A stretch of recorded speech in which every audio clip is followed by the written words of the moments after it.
అనుదిన అరుణోదయ స్తుతి కార్యక్రమంలో అనుదినము మాతో కలిసి దేవుని స్తుతిస్తున్న ప్రియ సహోదరి సహోదరులందరికీ మన రక్షకుడు ప్రభువైన యేసుక్రీస్తు నామములో హృదయపూర్వక వందనాలు తెలియచేస్తూ ఉన్నాం. నేటి ఉదయకాలమందు మన స్తుతి అంశం ఆశ్చర్యకరుణ్లోని 1000 మహాసత్యాల నిధి అనే అంశంలో గొర్రెపిల్ల యొక్క ఘనతను మనం జ్ఞాపకం చేసుకొని మనం దేవుని స్తుతిద్దాం. ప్రకటన గ్రంథము 5వ అధ్యాయం 12వ వచనాన్ని చదువుకుందాం. వారు వధింపబడిన గొర్రెపిల్ల శక్తియు ఐశ్వర్యమును జ్ఞానమును బలమును ఘనతయు మహిమయు స్తోత్రమును పొందనర్హుడని గొప్ప స్వరముతో చెప్పుచుండిరి. అక్కడే 13వ వచనంలో కూడా మనం జ్ఞాపకం చేసుకుంటే, అంతటా పరలోకమందును భూలోకమందును భూమి క్రిందను సముద్రములోనూ ఉన్న ప్రతి స్పష్టము అనగా వాటిలో ఉన్న సర్వమును సింహాసనాసీనుడై ఉన్న వానికిని గొర్రెపిల్లకును స్తోత్రమును ఘనతయు మహిమయు ప్రభావమును యుగయుగములు కలుగుగాక అని చెప్పుట వింటిమి. ప్రియ సహోదరి సహోదరులారా, ఆశ్చర్యకరుడు అనే అంశంలో మన ఆశ్చర్యకరుడులో 1000 ఆత్మీయ సత్యాల మహానిధి అంటే 1000 నామాలు, 1000 లక్షణాలు ఆశ్చర్యకరునిలో ఆశ్చర్యపరిచే 1000 సత్యాల గురించి మనం జ్ఞాపకం చేసుకుంటున్న క్రమంలో మొట్టమొదటిది ఆయన మహాఘనత కలిగిన ఆశ్చర్యకరుడు. ప్రకటన గ్రంథం 4వ అధ్యాయంలో మనం ఆ అంశాన్ని నిన్న జ్ఞాపకం చేసుకున్నాం. పరలోక పట్టణంలో ఆయనకున్న ఘనత, ఆయనకున్న స్థానం, ఆయనకున్న స్థాయి ఎలాంటిదో ఆయన యొక్క ఘనతను జ్ఞాపకం చేసుకున్నాం. ఇక్కడ 5వ అధ్యాయంలో చూసినట్లయితే గొర్రెపిల్ల యొక్క ఘనతను గురించి 5వ అధ్యాయంలో ప్రస్తావించబడింది. ఇక్కడ గొర్రెపిల్ల యొక్క ఘనతను జ్ఞాపకం చేసుకుంటూ, గొర్రెపిల్ల అనగా మనందరి కోసం గొర్రెపిల్ల వలె యాగమైన రక్షకుడైన యేసుక్రీస్తు వారు మనందరము అపరాధముల చేతను పాపముల చేతను చచ్చిన స్థితిలో ఉంటుండగా, గొర్రెల వలె త్రోవ తప్పిపోయిన వారంగా మనం ఉంటుండగా ఆయన ఈ లోకానికి దిగివచ్చాడు. గొర్రెలకు మంచి కాపరిగా ఆయన ఈ లోకానికి దిగివచ్చి తన గొర్రెల కోసం ఆయన తన ప్రాణాన్ని అర్పించాడు. అనగా పాపులమైన మనల్ని, మనందరము అపరాధముల చేత చచ్చిన స్థితిలో ఉండగా, నరకానికి పాత్రులమై ఉంటుండగా ఆయన మనల్ని నరకము నుండి తప్పించడానికి ఆయనే కసాయివాని ఎదుట గొర్రెపిల్ల ఏ విధంగా మౌనం వహిస్తుందో ఆయన వధింపబడ్డాడు. ఆయన కొరడాలతో కొట్టబడ్డాడు. ముఖం మీద ఉమ్మి వేయించుకున్నారు, చెంప వెంట్రుకలు పీకారు. వీటన్నిటిని ఆయన మౌనంగా వహించాడు. కేవలం మనకు రావలసిన శిక్షను, పాపులైన మనల్ని రక్షించటానికి పరిశుద్ధుడైన దేవుడు ఒక అవసరమై ఉంటుండగా ఆయన మాత్రమే పరిశుద్ధుడుగా ఈ లోకంలో ఆయనకి దిగి వచ్చి పరిశుద్ధునిగా ఆయన ఈ లోకంలో జీవించారు. ఆయన మరణించి తిరిగి లేచాడు. వధింపబడిన గొర్రె, కసాయివాని ఎదుట గొర్రె ఏ విధంగా మౌనంగా ఉంటుందో ఆ విధంగా మౌనివై మనందరి కోసం ఆయన వధింపబడ్డాడు. కలువరి సిలువలో ఆయన వధింపబడ్డాడు. 2 చేతుల్లో మేకులతో వధింపబడిన గొర్రెపిల్ల, కాళ్ళతో మేకులతో సిలువకు బంధించబడిన ఆశ్చర్యపరిచే, ఎందుకంటే ఇది కూడా ఒక ఆశ్చర్యం. ఒక మానవుడు కలువరి సిలువలో ప్రజల కోసం, మానవాళి కోసం, అది కూడా పాపుల కోసం, అది కూడా దుమ్ము ధూళి లాంటి ఇంతలో కనపడి అంతలో మాయమైపోయే మానవుని కోసం ఒక మహాదేవుడు వధింపబడటం నిజంగా ఆశ్చర్యం. తెలిసిన వాళ్ళ కోసం మరణించటం ఒక లెక్క, తెలియని వారి కోసం మరణించటం ఒక లెక్క, కానీ ఈయన మరణించి తిరిగి లేచాడు. వధింపబడిన గొర్రెపిల్ల ఒక ఆశ్చర్యం.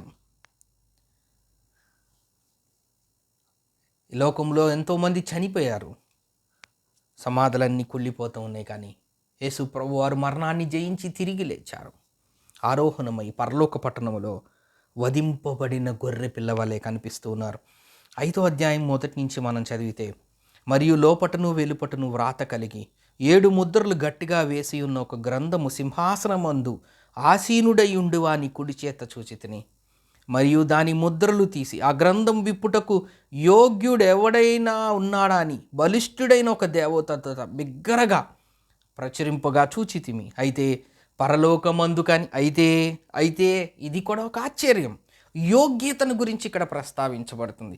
ఎందుకు మన రక్షకుడైన యేసుక్రీస్తు వారు ఆశ్చర్యకరుడు, ఎందుకు వధింపబడిన గొర్రెపిల్ల యొక్క ఘనత ఆశ్చర్యం అంటే ఇక్కడ మనకు అర్థమవుతుంది. ఎందుకు ఈ ఉదయకాలమందు వధింపబడిన గొర్రెపిల్ల యొక్క ఘనతను ఆశ్చర్యంగా మనం చూస్తున్నామో దానికి జవాబు 3వ వచనంలో. పరలోకమందు కానీ, భూమి మీద కానీ,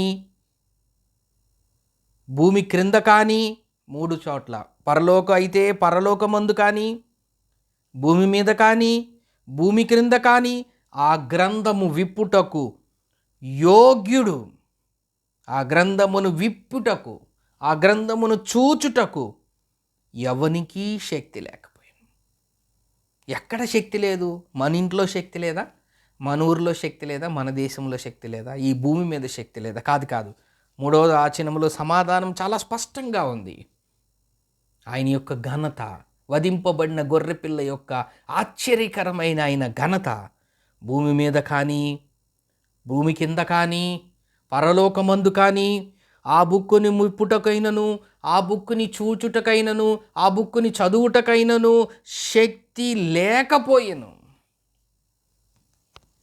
ఆ గ్రంథము విప్పుటకును చూచుటకును యోగ్యుడును కనబడునందున, యోగ్యత, అర్హత కనబడునందున, ఎక్కడ? పరలోకమందులో కానీ, భూమి మీద కానీ, భూమి క్రింద కానీ ఆ గ్రంథం విప్పటానికి, ఆ గ్రంథం చూచటానికి, ఆ గ్రంథం చదవటానికి ఏడ్చుచున్న యోగ్యుడైనను కనపడినందున నేను బహుగా ఏడ్చుచున్నాను.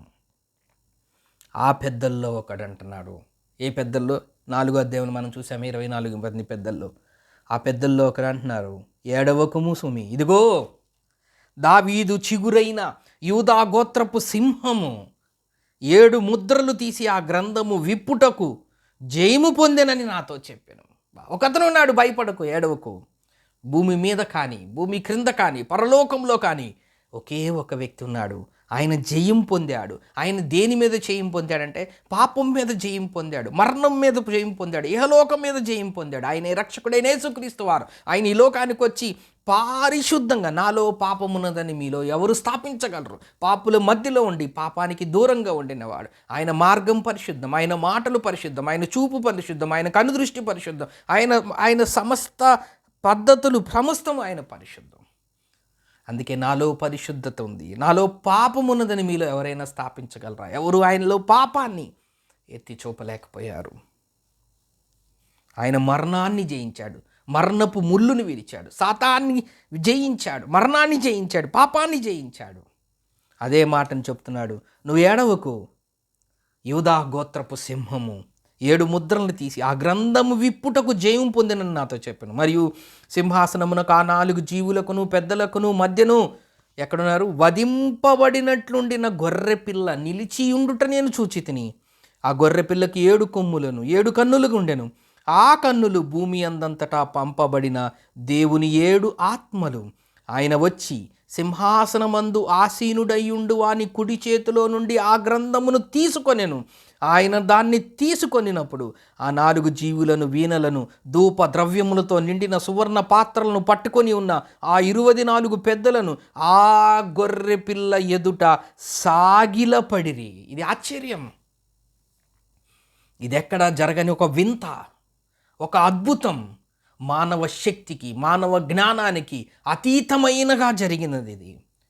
భూమి మీద కానీ, భూమి క్రింద కానీ, పరలోకంలో కానీ ఆ గ్రంథంను విప్పుటకు చూచుటకు యోగ్యత లేని ఉంటుండగా దావీదు చిగురైన యూదా గోత్రపు సింహము అయిన మన రక్షకుడైన యేసుక్రీస్తు వారు జయము పొంది వధింపబడిన గొర్రెపిల్లలాగా ఆయన పరలోకములో ఉండి ఆయన తండ్రి సింహాసనం మీద ఆసీనుడైన ఆ కుడి చేతిలో ఉన్న గ్రంథమును ఆయన విప్పాడు. విప్పినప్పుడు 24 మంది పెద్దలు సాగిలపడ్డారు. ఆ పెద్దలు, నీవు ఈ గ్రంథమును తీసుకొని దాని ముద్రలను విప్పుటకు యోగ్యుడవు. నీవు ఆ గ్రంథమును తీసుకొని దాని ముద్రలు విప్పుటకు యోగ్యుడవు, యోగ్యుడవు, యోగ్యుడవు. నీవు వధింపబడిన వాడవై నీ రక్తమిచ్చి. ఇది అద్భుతం కాదా? ఇది ఆశ్చర్యం కాదా? ఆ ఒక రక్తం హెబ్రీయులకు రాసిన పత్రికలో చూస్తాం. ఎలా అనగా ఎడ్ల ఎక్కివు, మేకల ఎక్కివు మనుషుని యొక్క పాపాన్ని విమోచించలేని స్థితిలో ఉంటుంది. ఆయన రక్తం నిరపరాధ రక్తం. అది పరిశుద్ధ రక్తం, అది పావన రక్తం, అది స్వస్థపరిచే రక్తం, అది విమోచించే రక్తం, అది విడుదల కలిగించే రక్తం, అది జయం పొందించే రక్తం, అది శుద్ధి చేసే రక్తం. ఆ రక్తమే యేసు ప్రభువారు కలువరి సిలువలో వధింపచేసి ఏం చేశాడు? ఆయన ప్రతి వంశములోను, ఆయా భాషలు మాట్లాడే వారిలోను, ప్రతి ప్రజలోను, ప్రతి జనములోను దేవుని కొరకు మనుష్యులను కొని ఆయన రక్తముతో కొన్నాడు. ఈ ఉదయకాలమందు ఈ కార్యక్రమంలో ఆయన్ని స్తుతిస్తున్న మనం ఎవరమంటే ఆయన చేత కొనవబడిన, మీరు విలువ పెట్టి కొనబడిన వారు, మీరు నా సొత్తు అని దేవుడు అంటున్నాడు. మనం విలువ పెట్టి కొనవన్నాం. ఏంటి ఆ విలువ అంటే ఏ లోకంలో ధనము బంగారం కాదు, కానీ ఆ విలువైనది ఏంటంటే ఆ పావన పుణ్య రక్తం, వధింపబడిన గొర్రెపిల్ల వలె కార్చిన ఆ అమూల్య రక్తధారల్లో ఆయన మనల్ని కొన్నాడు. ప్రతి వంశములోను, ఆయా భాషలు మాట్లాడే వారిలోను, ప్రతి జనములోను, ప్రతి భాషలోను మనుష్యుల కొరకు ఆయన ఒక రాజ్యముగా, యాజకులుగా చేశారు. కనుక భూలోకమందు వారు క్రొత్త పాట పాడుదురు. మరియు నేను చూడగా సింహాసనమును, జీవులను, పెద్దలను ఆవరించి ఉన్న అనేక దూతల స్వరం నాకు వినబడిన. ఇప్పుడు మన మాట ఏమంటున్నారు వాళ్ళు? ఆ వధింపబడిన గొర్రెపిల్ల, ఆ ఆశ్చర్యకరమైన వధింపబడిన గొర్రెపిల్ల యొక్క ఆ ఘనతను చూసి అక్కడున్న దేవదూతలు ఏ విధంగా స్వరాన్ని విప్పి పాడుతున్నాయి అంటే, కోట్ల కొలదిగా దేవదూతలు, ఒక్కళ్ళు కాదు, ఇద్దరు కాదు, 5 మంది కాదు, 10 మంది కాదు, పరలోక పట్టణంలో ఆశ్చర్యకరుడైన వధింపబడిన గొర్రెపిల్ల యొక్క ఘనతను చూస్తున్న కోటాను కోట్ల దేవదూతలు ఆయన్ని ఏ విధంగా చూస్తున్నాయంటే, గొర్రెపిల్ల యొక్క శక్తి, గొర్రెపిల్ల యొక్క ఐశ్వర్యం, గొర్రెపిల్ల యొక్క జ్ఞానము, గొర్రెపిల్ల యొక్క బలమును జ్ఞాపకం చేసుకుంటూ ఘనత, మహిమ, స్తోత్రములు పొందనర్హుడని గొప్ప స్వరముతో ఎంతమంది?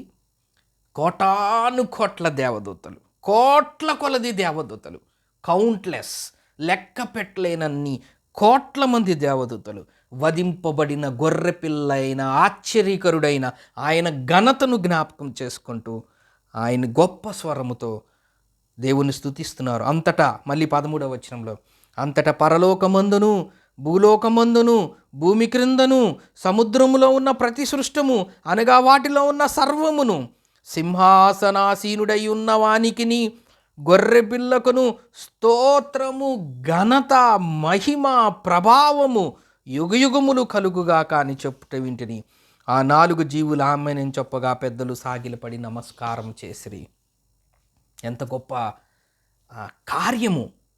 ప్రకటన గ్రంథం 5వ అధ్యాయంలో పరలోక పట్టణంలో వధింపబడిన గొర్రెపిల్ల ఆయన ఆశ్చర్యకరుడైన ఆయన ఘనతను తెలియచేస్తుంది. కోటాను కోట్ల దేవదూతలు ఆయన ఘనతను పొందనర్హుడని స్తోత్రం చేస్తూ ఉంటే, పరలోకంలో కానీ, భూలోకంలో కానీ, భూమి మీద కానీ, భూమి క్రింద కానీ, సముద్రములో ఉన్న ప్రతి సృష్టము, సర్వము సింహాసనాసీనుడై ఉన్న గొర్రెపిల్లకు స్తోత్రము, ఘనత, మహిమ పొందనర్హుడు. ఎప్పుడు అంట? యుగయుగాలు. ఇది ఆయన ఘనత. ఇది ఆశ్చర్యం కాదంటారా? ఇది ఖచ్చితంగా ఆశ్చర్యమే. యుగయుగాలు ఆయన ఘనత కలిగించే దేవుడు, ఘనత పొందనర్హుడు. కాబట్టి ఉదయకాలమందు దేవుని వాక్యం వింటున్న మనం ఆయన ఆశ్చర్యకార్యాడు, ఆయన ఆశ్చర్యకార్యాలని జ్ఞాపకం చేసుకుందాం. ఆయన ఆశ్చర్యకరుడుగా మన జీవితాల్లో ప్రవేశించాడు. వధింపబడిన గొర్రెపిల్ల, పరలోక పట్టణంలో వధింపబడిన గొర్రెపిల్ల యొక్క ఘనతను మనం జ్ఞాపకం చేసుకున్నాం. ఇట్టి ఘనతను కలిగిన ఆ ఆశ్చర్యకుడైన రక్షకుడైన యేసుక్రీస్తు వారిని ఉదయకాలం ముందు మనం జ్ఞాపకం చేసుకొని మనసారా హృదయపూర్వకంగా ఆయన్ని మనం స్తుతిద్దాం. దేవుడి కొన్ని లేఖన భాగంలో మన కొరకు దీవించునుగాక. ప్రార్థన చేసుకుందాం. ప్రేమగల తండ్రి, నమ్మకమైన మా దేవ, మీకు స్తోత్రం, వందనములైనా. పరలోక పట్టణంలో మీరు వధింపబడిన గొర్రెపిల్ల యొక్క ఆశ్చర్యకరమైన ఘనతను మేము జ్ఞాపకం చేసుకోవడానికి మీరు కృప చూపించారు. ఇంత గొప్ప దేవుణ్ణి మేము కలిగి ఉన్నందుకు ఈ ఉదయకాలం మందు మనసారా హృదయపూర్వకంగా మిమ్మల్ని స్తుతిస్తూ ప్రభువైన యేసుక్రీస్తు నామమున స్తోత్రం చెల్లించి ప్రార్థన చేస్తున్నాం తండ్రి. ఆమేన్.